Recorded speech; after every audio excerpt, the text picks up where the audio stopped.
Hello friends, welcome to my channel Maths by Neetu ma'am. Today's topic is average. ये average का second part है। First part में last video में ले चुकी हूँ। इसमें आपको सारे इंपॉर्टेंट क्वेश्चंस मिलेंगे जो इससे रिलेटेड, इस टॉपिक से रिलेटेड क्वेश्चंस आते हैं। उससे पहले मैं आपसे कहना चाहूँगी कि आप मेरी चैनल को सब्सक्राइब करें अगर अभी तक आपने नहीं किया है, और मेरी वीडियोज़ को लाइक करिए। अब मैं इस टॉपिक को स्टार्ट करती हूँ और आप लोग प्लीज़ ध्यान से देखिए। फर्स्ट क्वेश्चन लिखा हुआ है, अ मैन बॉट 20 काउज इन, कितना लिखा हुआ, 2 लाख रुपीज़। उसने 20 काउज जो ली है वो 2 लाख रुपीज़ में ली हुई हैं।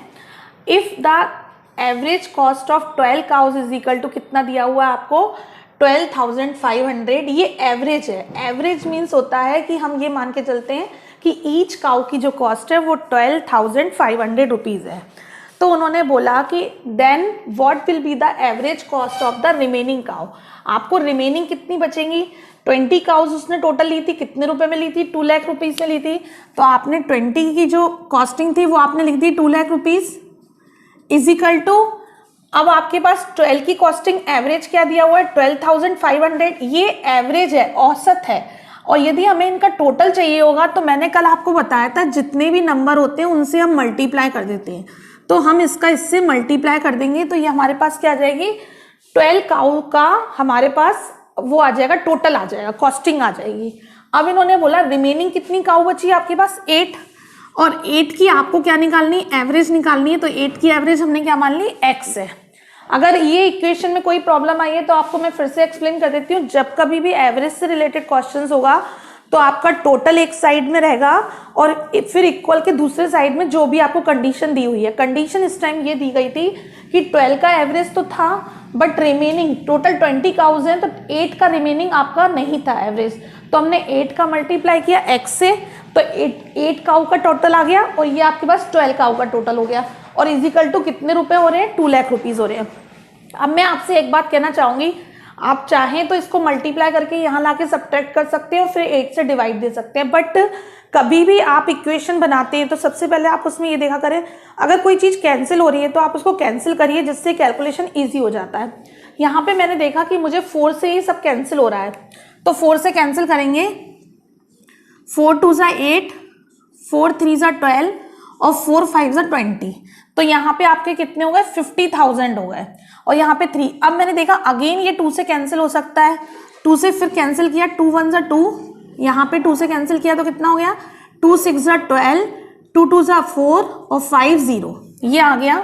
और यहाँ पे जब मैंने 50 को कैंसिल किया, क्योंकि ये 50,000 बन जाएंगे, और जब मैं 50,000 को कैंसिल करूंगी तो ये 25,000 में चेंज हो जाएगा। अब क्या होता है, जब हम कैंसिल कर देते हैं तो हमारा कैलकुलेशन बहुत ईजी हो जाता है।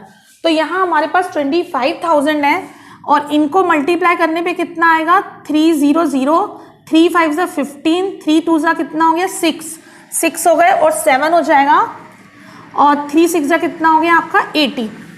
तो 18,750 हुआ। इसको लाके यहाँ पे सब्ट्रैक्ट, क्योंकि ये इक्वल के इस तरफ है और जब ये इस तरफ आएगा तो सब्ट्रैक्ट हो जाएगा।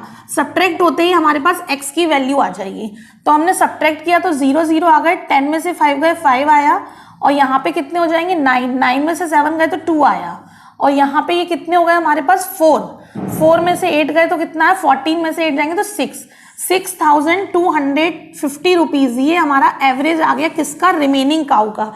जो हमारे पास 8 काउज थी उनका हमारे पास रिमेनिंग आ गया। देखिए अब आपको मैं इसमें 2 क्वेश्चन बताऊं। एक तो आपसे वो ये भी पूछ सकते थे कि 8 काउ का टोटल अमाउंट बताइए। अगर आपसे ये पूछते 8 काउ का टोटल अमाउंट बताए तो बहुत इजी था, बस आपको 20 लाख में से इसको सब्ट्रैक्ट करना था और आपका आंसर आ जाता। बट उन्होंने हमसे कहा कि एवरेज बताइए, तो एवरेज के लिए हमें एक्स निकालना पड़ेगा। अब हम नेक्स्ट क्वेश्चन पे आए। नेक्स्ट क्वेश्चन में दिया है, the average run scored by a batsman in 20 innings is 32. After 21st inning, the run average becomes 34. How much run does the batsman score in his 21st inning? देखिए उन्होंने ये बोला कि 20 innings तक जो एवरेज चल रहा था, 20 इनिंग तक एवरेज कितना था, 32 था, 32। तो एवरेज का मतलब हम ये मान के चलें कि पर इनिंग में 32 रन बनाए हैं। एवरेज आपके दिमाग में होना चाहिए कि इसका मतलब पर इनिंग का कितना है, 32 है। अब उन्होंने बोला जैसे ही उसने 21st इनिंग खेली उसके बाद एवरेज कितना हो गया, 34 हो गया। कितना हो गया, 34 हो गया। तो बताइए उसने 21st इनिंग में कितने बनाए। देखो ये उन्होंने एवरेज बोला है, तो इसका मतलब क्या हो गया कि वो जो 21st इनिंग में हमें बताना है कितना एवरेज था, तो इसका मतलब ये है कि वो 32 तो बना ही रहा था एवरेज, लेकिन उसने क्या किया, दो की इन दोनों में डिफरेंस कितने का है, 2 का है, तो उसने 2 इंक्रीज किए, 2 रन इंक्रीज किए। कितनी पारी तक किए, इनिंग मतलब होता है पारी, कितनी पारी तक, 21st पारी तक उसकी इंक्रीज हुआ। तो वो 32 तो बना ही रहा था, प्लस उसने 2 का इंक्रीजमेंट किया कितने में, 21st पारी तक। तो 21st का इससे मल्टीप्लाई किया तो कितना हो जाएगा आपका, 2 1 जा 2 और 2 2 जा 4 हो गया। तो 42 रन उसने और क्या किए, एक्स्ट्रा बनाए हैं। मतलब वो अगर नॉर्मल एवरेज जो चल रहा था वो 32 का एवरेज चल रहा था, तो अगर वो 32 बनाता, लेकिन उसने क्या किया, जैसे ही 21st इनिंग खेली, तो 21st इनिंग के खेलते ही क्या हुआ कि उसने एवरेज में 2 रन की वृद्धि कर दी। 2 रन की कितने लोगों में वृद्धि करी, 21, क्योंकि 20 पारी के बाद 21 पारी आई, तो उसने 21 लोगों में 2 रन की वृद्धि करी। तो 2 रन की वृद्धि करी, यानी कि उसने कितने रनों की वृद्धि ज्यादा बनाए, 42। तो उसने 32 रन तो बनाए थे, प्लस 42 एक्स्ट्रा बनाए, तब जाके एवरेज में वृद्धि हुई। कल भी मैंने आपको इस तरह का एक क्वेश्चन बताया था, जो लास्ट वीडियो थी उसमें आप देखना। ये क्वेश्चन बहुत ज्यादा इजी हो जाते हैं यदि आप केवल थोड़ा सा सोचें ध्यान से एवरेज वाले क्वेश्चंस में, कि उसने क्या कर रहा है, वो एवरेज अगर वृद्धि कर रहा है तो इसका मतलब जितने भी लोग हैं उनमें वृद्धि कर रहा है। तो अगर 21 पारी खेली गई हैं, 21 इनिंग्स खेली गई हैं, तो उसने उन सब में 2 की वृद्धि करी है। तो 21 मल्टीप्लाइड बाय 2 यानी कितना हो गया, 42 उसने एक्स्ट्रा बनाए हैं, 32 तो बनाए हैं, 42 एक्स्ट्रा। तो 42 को इसमें प्लस कर दो तो आंसर कितना हो जाएगा, 74। इसका मतलब ये हो गया कि 21st इनिंग में उसने 74 रन बनाए हैं। ये इसका आंसर हो गया। अब हम नेक्स्ट क्वेश्चन पे आए। नेक्स्ट क्वेश्चन दिया हुआ है कि द एवरेज वेट ऑफ, इसको मैं इरेज कर देती हूं, the average weight of 3 women is increased by 4 kg when one of them whose weight is 100 kg is replaced by another woman. What is the weight of the new woman? आपको ये बोल रहे हैं कि एक औरत रिप्लेस की गई, रिप्लेस मतलब ये हो गया कि एक गई और एक आई, ठीक है। तो जो औरत बाहर निकल के गई उसका वेट 100 kg था, ठीक है, तो 100 kg। अब उन्होंने बोला जो लेडी आई है उसके आते ही, देखो एक गई है, एक उसमें एंटर नहीं हुई है, सिर्फ रिप्लेसमेंट हुआ है, एक गई और एक आई। जब ऐसा केस होता है तो जो आई है या तो वो वेट में कम होगी या फिर वो वेट में ज्यादा होगी, ऐसा तो हो नहीं सकता, इक्वल है। तो उन्होंने बोला जब वो आई नई लेडी, तो उसने क्या किया, पुरानी लेडीज में जो 3 लेडीज थी उनके वेट में उसने 4 kg का इंक्रीमेंट कर दिया। तो इसका मतलब जो लेडी गई वो तो 100 kg की गई थी, लेकिन जो आई वो 100 kg तो लेके आई, लेकिन साथ साथ वो 4 kg का इंक्रीमेंट लेके आई 3 लोगों में। अगर एवरेज की बात होती है तो मैं आपको पहले भी बोल चुकी हूँ कि मल्टीप्लाई, तो 3 लोगों में हर लेडी में वो 4 kg का इंक्रीमेंट लेके आई। तो 3 लेडी थी तो 3 4 का कितना हो गया, 12। तो 12 kg वो एक्स्ट्रा लेके आई, 100 kg तो वो लेके आई थी और साथ साथ वो 12 kg एक्स्ट्रा लेके आई। तो जो न्यू लेडी आई थी उसका वेट कितना हो गया, 112 kg हो गया। अगर कोई प्रॉब्लम हो तो आप पूछ लीजिएगा। नेक्स्ट क्वेश्चन में आए। ये क्वेश्चन बहुत इजी है, आपको लग रहा होगा कितनी जल्दी जल्दी सॉल्व हो रहे हैं, बट इससे ज्यादा उसको लेंदी नहीं करना है, इतने में ही फिनिश करना है। अब आगे देखिए 4th question. The average age of 25 boys है in a classroom, class decreases by 6 months when a new boy takes the place of 20 years old boy, ठीक है।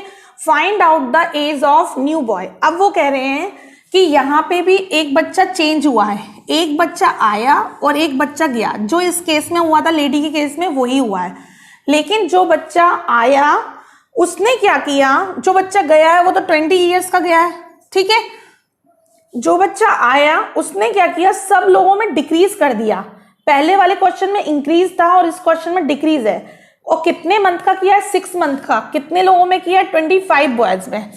तो यदि हम 25 लड़कों में 6 मंथ की कमी करें तो 6 मंथ को लिखने का तरीका, या तो आप एक नॉर्मल प्रैक्टिकली बोल सकते हो कि 25 मतलब 25 का, अगर 25 से पहले इवन नंबर कौन सा आता है, 24 आता है, 24, तो 24 में 6 मंथ का करेंगे तो कितने, 12 ईयर्स हो जाएंगे। 6 मंथ मतलब होता है आधा साल। आधे साल की कमी करी, कितने लोगों में करी, 25 लोगों में करी, तो डायरेक्ट आप बोल सकते हो कि कितने साल हो गए, 12.12 ईयर्स हो गए, है ना। 12.5 ईयर्स बोल सकते हो या तो आप इसको। और या फिर अगर आपको नहीं सॉल्व करना आ रहा तो आप इस तरह से कर सकते हो, 25 लिखिए और मल्टीप्लाई 6 को हम कैसे लिख सकते हैं, 6/12 लिख सकते हैं, क्योंकि 6 मंथ की बात है ना कि साल की बात है। और जब मंथ को हमें साल में चेंज करना होता है तो हमें 12 से डिवाइड देना पड़ता है, क्योंकि हमारे 1 ईयर में 12 मंथ होते हैं। तो हमने यहाँ पे 6 से डिवाइड दिया, 6 2 जा 25/2 हो गया, और 2 से जब हम 25 को डिवाइड देंगे तो कितना आएगा, 12.5 ईयर्स। तो इसका मतलब हमें क्या समझ में आया कि जो बच्चा गया है वो 20 साल का गया है, और जो आया है उसने 25 लोगों में 6 मंथ की कमी कर दी है, यानी कि 12.5 साल कम कर दिए हैं। तो इसका मतलब वो 20 साल का ना होके 20 साल से कितना छोटा है, 12.5 साल कम कर दो, तो इसका मतलब कितना हो जाएगा, कितना आ जाएगा आपके पास, 7.5।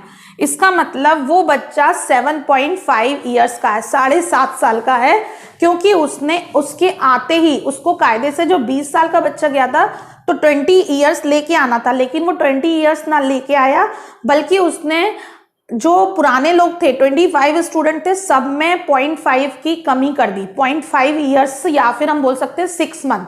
6 month is equal to 0.5 years. तो उसने क्या किया, 0.5 ईयर्स की कमी कर दी, यानी कि टोटल 12.5 ईयर्स की कमी कर दी।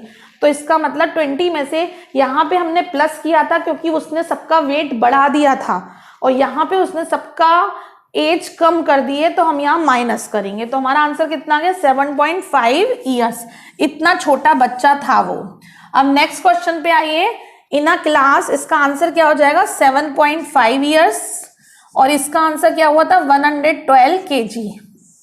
ठीक है, नेक्स्ट क्वेश्चन देखिए, in a class there are 75 student and their average marks in annual examination is 35। Class में 75 स्टूडेंट हैं और उनके एवरेज मार्क्स है वो कितने, 35 है। तो यदि एवरेज मार्किंग है तो इसका मतलब 75 मल्टीप्लाई 35, ये टोटल हो जाएगा आपका। उसके बाद उन्होंने बोला if the average marks of passed student is 55 and average marks of fail student is 30, तो find out the student of fail, जो फेल हुए हैं वो बताना है। तो आपको कहीं भी मेजर नहीं किया है कि पास कितने हुए, फेल कितने, वो कितने बच्चे हैं। तो जब ऐसी बात होती है तो टोटल 75 स्टूडेंट है, तो आपको इतनी बात समझ में आती है, जब 75 स्टूडेंट है तो उसमें पास फेल के अलावा तो कोई है नहीं। तो अगर हम x को पास मानते हैं तो फेल कितने हुए, 75 माइनस x। देखिए एक नॉर्मल एग्जांपल लेते हैं, क्लास में 10 स्टूडेंट है, 10 में से मैंने बोला 3 पास है, तो फेल कितने हुए, 7। कैसे निकाला, 10 में से आपने 3 को सब्ट्रैक्ट कर दिया। सेम केस है, यदि मैं ये मानूं कि x क्या है, पास है, x स्टूडेंट जो है वो क्या है, पास है, तो फिर फेल कितने हो गए, फेल आपके हो गए 75 माइनस x, क्योंकि हम 75 में से x को माइनस कर देंगे तो वो हमारे पास क्या हो जाएंगे, फेल स्टूडेंट हो जाएंगे। अब उन्होंने बोला जो पास थे वो उनका एवरेज कितना था, 35 था, तो पास वालों को हमने 55 से मल्टीप्लाई किया और फेल वालों को हमने 30 से मल्टीप्लाई किया। तो यहां हम लिखेंगे 75 माइनस एक्स मल्टीप्लाइड बाय 30। अब मैंने आपको पहले ही फर्स्ट क्वेश्चन में बोला था कि जब कभी भी इस टाइप से इक्वेशंस बनती है तो आप कैंसिल करना सीखिए। अगर आप काटेंगे तो क्वेश्चन इजी हो जाएगा। यहाँ पे मैं देख रही हूँ 5 से सभी चीज कैंसिल हो रही है, तो 5 से मैंने कैंसिल किया, 5 से काटा, 5 1 ज़ा 5, 5 5 ज़ा 25, 5 से ये काटा 11 आ गया, और यहाँ पे जब मैंने काटा 5 से, 5 6 ज़ा 30। ठीक है, एक चीज याद रखना, कई लोगों को इसमें ये भी कंफ्यूजन होता है कि मैडम इसमें क्यों नहीं काट रहे, इस वाले में क्यों नहीं काट रहे, एक में क्यों काटा। तो मैं आपको एक चीज बताना चाहती हूँ कि जब कोई संख्या मल्टीप्लाई में लिखी रहती है या डिवाइड में तो वो एक ही संख्या कहलाती है, लेकिन प्लस माइनस लिखा लगा हो अगर बीच में तो वो संख्या सेपरेट हो जाती है, मतलब वो अलग अलग दो नंबर बन जाते हैं। तो इधर मैं ये बताना चाहूंगी कि ये पूरा एक ही नंबर है, इसमें एक ही तरफ एक ही पार्ट कटेगा। ऐसा नहीं कर सकते कि हम इसको भी कैंसिल करें और इसको भी कैंसिल करें। यहाँ पे x या 55 में से एक पार्ट कटेगा तो हमने ये काटा। अब यहाँ पे ये पूरा एक पार्ट है ब्रैकेट में और दूसरा पार्ट ये है मल्टीप्लाई में, एक ही संख्या है तो हमने इसमें से काट दिया। ठीक है, इस तरह से होता है। अब प्लस लगा हुआ है तो इसलिए हमको इसमें से भी काटना पड़ेगा, लेकिन मल्टीप्लाई के केस में केवल एक जगह काटेंगे क्योंकि वो संख्या एक ही है। ठीक, कोई डाउट है तो आप पूछ लेना। अब हमने इसमें इसको सॉल्व करना स्टार्ट किया तो इसका इससे मल्टीप्लाई होगा 15 का, 15 5 का कितना होता है 75 और 15 3 जा 45। 45 में हमने 7 प्लस किया तो कितना हो जाएगा हमारा 52। ठीक है, आगे हमने इसको सॉल्व किया तो ये 11x हो गए और 6 का 75 से मल्टीप्लाई हो जाएगा तो 6 का 75 से मल्टीप्लाई करने पे कितना होगा 6 5 जा 30 और 6 7 जा 42, 42 और 3 हो गए 45 और माइनस 6x। अब देखिए इन दोनों को सॉल्व कर लीजिए, इन दोनों को सॉल्व किया तो कितना आ गया 5x आ गया, 11x में से 6x माइनस हुए और 450 को इसमें से माइनस कर लीजिए, 450 को इसमें से माइनस किया 75 आ गया। 5 से कैंसिल किया, 5 बन जा 5 5 जा 25। x की वैल्यू x क्या आया है आपका, x आपने पास स्टूडेंट माने थे। अब उन्होंने कहा फेल स्टूडेंट की संख्या बताइए। टोटल स्टूडेंट कितने थे 75, 75 में से आपने 15 सब्ट्रैक्ट कर दिए तो कितना आ गया आपके पास 60। तो 60 क्या हो गए पास हो गए और फेल कितने हो गए, सॉरी मैंने उल्टा लिख दिया, x को पास माना था तो ये हमारे पास हो गए और ये हमारे क्या हो गए फेल हो गए। ठीक है, नेक्स्ट क्वेश्चन देखिए। नेक्स्ट क्वेश्चन क्या है, 5th हो गया। 6th question, the average salary of entire staff in an office is 200 rupees per day. The average salary of officer is 550 and that of non officer। उन्होंने बोला है एक office में ऑफिसर्स और नॉन ऑफिसर्स हैं और यदि हम उनकी पूरे स्टाफ एंटायर स्टाफ का मतलब होता है कि उसमें ऑफिसर्स और नॉन ऑफिसर्स दोनों आ गए। ठीक है, उन्होंने बोला उनका यदि हम एवरेज देखते हैं तो 200 रुपीज है, लेकिन यदि हम उसमें से ऑफिसर्स को अलग कर दें और नॉन ऑफिसर्स को अलग कर दें तो नॉन ऑफिसर्स का 120 है और ऑफिसर्स का कितना है 550 है। तो if the number of officers is 16, आपको ये दे दिया कि नंबर ऑफ ऑफिसर्स वो कितने हैं 16 है, तो 16 नंबर ऑफ ऑफिसर्स है तो x को हम क्या मान लेंगे नॉन ऑफिसर्स मान लेंगे और टोटल इनका कितना दिया हुआ है 200 दिया हुआ है। आप मल्टीप्लाई वाली कंडीशन मत भूलना, नंबर ऑफ लिखो और मल्टीप्लाई में जो भी एवरेज दिया वो लिखो। और दूसरी जगह उन्होंने बोला कि जो 16 आपके ऑफिसर्स हैं, नंबर ऑफ ऑफिसर्स का था 550, तो 16 लोगों का एवरेज कितना था 550 और x लोगों का एवरेज कितना था 120। ये इक्वेशन बनेगी, ऐसे इक्वेशन बनाना सीख लीजिए, इक्वेशन बनाना आ जाएगी, फिर काटना तो आप लोग सीख ही रहे हैं, प्रैक्टिस करते हैं। मल्टीप्लिकेशन आप अच्छे कर लीजिए, स्क्वायर अच्छे कर लीजिए, डिवीजन अच्छा कर लीजिए, जहां आपका कैलकुलेशन फास्ट हो जाएगा तो आपको टाइम नहीं लगेगा और इक्वेशंस बनाना आना चाहिए। तो इक्वेशंस आपकी सिंपल है एवरेज चैप्टर में कि जो भी एवरेज है उसको मल्टीप्लाई कर दीजिए तो आपका टोटल बन जाता है। एक तरफ total is equal to second LHS is equal to RHS करके करेंगे, आपका इजीली हो जाएगा। और मैंने एक चीज आपको और बताई है कि जो भी दोनों तरफ कैंसिल होता है उसको कैंसिल करने की आदत डालिए तो कैलकुलेशन और इजी हो जाता है। इस इक्वेशन में कोई प्रॉब्लम तो नहीं है। टोटल हमने लिखे 16 हमारे ऑफिसर्स थे, x हमारे नॉन ऑफिसर्स थे, तो टोटल मेंबर मल्टीप्लाइड उनका क्या एवरेज दिया है 200। फिर उन्होंने बोला ऑफिसर्स का कितना है 550 एवरेज है और नॉन ऑफिसर्स का कितना है 120। अब देखिए क्या कैंसिल हो रहा है, जीरो हर तरफ कैंसिल हो रही है, जीरो सबसे पहले कैंसिल कर दी। फिर मैंने देखा कि 4 से और कैंसिल हो रहा है, 4 5 जा 20, 4 4 जा 16 और 4 3 जा 12। ठीक है, अब कुछ कैंसिल नहीं हो रहा तो अब हम सॉल्व करना स्टार्ट करते हैं। यहाँ पे 16 अगर ब्रैकेट ओपन करना चाहे तो ब्रैकेट कर दीजिए ओपन।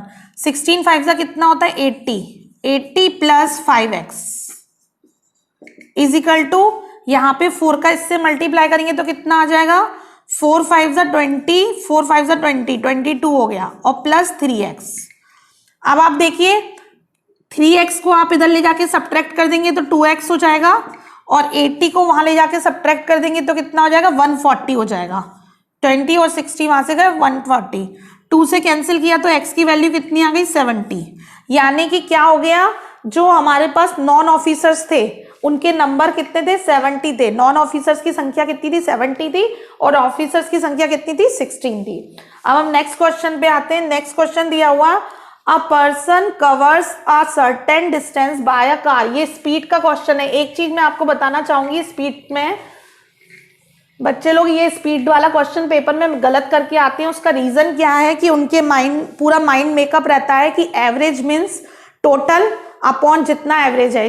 ये मैंने आपको लास्ट वीडियो में भी बताया था कि एवरेज मीन्स क्या है कि ऊपर आप टोटल लिखिए और जितना भी है, जैसे 5 मेंबर है तो 5 से डिवाइड कर दीजिए, 6 मेंबर है तो 6 से डिवाइड कर दीजिए। बट ये रूल हमारा स्पीड के क्वेश्चंस में नहीं लगेगा। उसका रीजन ये है कि स्पीड का जो फॉर्मूला होता है वो होता है speed is equal to distance upon time. तो इस कंडीशन इसमें हमारे पास दो चीजें होती हैं, डिस्टेंस अपॉन टाइम, तो इसलिए इसमें आपका वो चीज फॉलो नहीं हो पाती क्योंकि डिस्टेंस अलग होता है, स्पीड अलग होता है, फिर जाके वो स्पीड बनती है। तो अब इसमें क्वेश्चंस में दिया हुआ a person cover a certain distance by car, एक निश्चित डिस्टेंस वो कवर कर रहा है 25 kilometre per hour and come back at the speed of 40 kilometre per hour. मतलब वो गया तो 25 किलोमीटर पर आवर की स्पीड से था और जब वापस आया तो 40 किलोमीटर पर आवर। लेकिन उनका कहना है कि दोनों का जो डिस्टेंस था वो इक्वल था। ठीक है, जब ऐसी कंडीशन होगी डिस्टेंस इक्वल होगा तो प्लीज इसको ऐसे मत करना, 25 + 40 अपॉन 2 मत करना। और कई बच्चे ऐसे ही करते हैं, 65 लिखेंगे अपॉन 2 करेंगे और इसका आंसर लिख के आ जाएंगे और जो इसका जो फर्स्ट ऑप्शन होगा ना 32.5 वो ही मिलेगा। बट इसका ऑलवेज फर्स्ट ऑप्शन वो ही मिलता है, तो ये रॉन्ग है। इस तरह से नहीं करना है। इसका फॉर्मूला होता है 2ab upon a + b। ab जो होती है वो स्पीड होती है। तो a कितना दिया हुआ है आपको 25 और b कितना दिया हुआ है 40 और a + b कितना हो जाएगा, इन दोनों को प्लस करेंगे तो 65। आपको ये क्वेश्चन इस तरह से करना है, ये बिल्कुल नहीं करना क्योंकि ऑलवेज फर्स्ट आंसर जो आता है वो यही आता है 32.5 इसका, तो वो आपका रॉन्ग हो जाएगा। इसको करना है, ये आप फॉर्मूला लिख सकते हैं कि जब कभी भी दो आपको स्पीड दी गई है और डिस्टेंस आपका इक्वल दिया गया है कि एक बार इधर से गया और एक बार इधर से आया, या सपोज एक बार इधर से इधर नहीं गया, उतना ही डिस्टेंस उसने आगे कवर किया सपोज, और आपको दो स्पीड दी गई है, तो आपको इसी तरह से यूज करना है। ठीक है, तो आपने इसको सॉल्व करना स्टार्ट किया, 5 से कैंसिल हो गया, 5 से 13 टाइम्स कटा, 5 5 = 25 हो गया। अब आपने मल्टीप्लाई किया तो 5 2 = 10 और 10 4 = कितना हो जाएगा 400 और 400 में आप 13 से डिवाइड दे देंगे, डेसिमल में आंसर आएगा 39। कितना आ रहा है 13 3 = 39, 1 इधर चलेगा 10, फिर आपने 0 लगाई यहाँ पे और फिर एक 0 हो जाएगी 100, तो कितनी बार जाएगा 13 5 और 13 6 13 7 91, तो इतना समथिंग किलोमीटर पर आवर इनकी स्पीड आएगी। ठीक है, अब नेक्स्ट क्वेश्चन देखिए। नेक्स्ट क्वेश्चन में दिया है if a person covers 3 equal distance at a speed. ये सेम टू सेम क्वेश्चन है, बस इसमें 2 स्पीड दी गई है, इसमें 3 स्पीड दी गई है। तो जब कभी भी आपको 3 स्पीड से रिलेटेड आए तो आपका सेम टू सेम ऐसा ही फॉर्मूला रहेगा, लेकिन क्या हो जाएगा 3abc। यहाँ पे 2ab था, यहाँ पे 3abc हो गया। यहाँ पे दोनों की सेपरेट स्पीड प्लस करी थी, यहाँ पे अब 2 करके प्लस करेंगे, ab bc और ca। सेम टू सेम फॉर्मूले हैं दोनों, आप देख लीजिए। जब कभी भी आपके पास इक्वल डिस्टेंस है और आपसे बोला गया है कि ये डिफरेंट स्पीड है तो इसका एवरेज बताइए, तो please a + b + c upon 3 मत करना। मैं बार बार बोल रही हूँ क्योंकि इसका जो आंसर आता है वो डेसिमल में आता है और बच्चों को लगता है कि नहीं ये गलत होगा, सिंपल दोनों को प्लस करो और अपॉन 2 कर दो, वो आंसर सही होगा। वो आंसर सही नहीं होगा। 3 के केस में आप ये वाला फॉर्मूला लगाएंगे, 2 के केस में आप ये वाला फॉर्मूला लगाएंगे। 3 के केस में क्या हो जाएगा आपका 3 × 30 × 15 और × 10, ये तीनों की स्पीड दी गई है और इन दोनों का मल्टीप्लाई करके करेंगे पहले और फिर इधर मल्टीप्लाई, फिर इधर मल्टीप्लाई। इन दोनों का मल्टीप्लाई किया तो कितना आ जाएगा 450 आएगा, फिर इन दोनों का मल्टीप्लाई करेंगे तो कितना आ जाएगा 150 और फिर सी ए, इन दोनों का मल्टीप्लाई करेंगे तो कितना आएगा 300 आएगा। अब आपने सॉल्व करना स्टार्ट किया, इसको अभी ऐसे ही लिखे रहने दो जिससे कैंसिल हो जाएगा। मैं अभी मल्टीप्लाई नहीं कर रही हूँ क्योंकि मुझे मालूम है आगे जाके कटना है। 0 0 0 0 आ गया, 5 5 10 0 आ गया, 4 और 1 5 और 1 कैरी के थे 6, 6 और 3 कितने हो गए 6 3 9 हो गए 900। ठीक है, अब आपने देखा कि यहाँ पे ये कैंसिल क्या क्या हो रहा है, 0 से 0 कट, 0 से 0 कट, इसलिए मैं मल्टीप्लाई नहीं कर रही थी। और 3 से काटा, 3 3 ज़ा 9, 3 से काटा, 3 से ये कट गया। आंसर कितना आ गया आपके पास 15 किलोमीटर पर आवर। ये आपकी एवरेज स्पीड आ गई, 3 स्पीड का आंसर। ठीक है, ये आज आपका मैंने एवरेज टॉपिक पूरा कर दिया है। अगर आपको इसके बाद भी कोई प्रॉब्लम है, कोई डाउट है, तो आप मुझसे कमेंट बॉक्स में पूछ सकते हैं। और मैं वंस अगेन एक बार फिर से बोल रही हूँ कि आप मेरी वीडियोस को लाइक करिए और मेरी चैनल को सब्सक्राइब करिए। Thank you so much.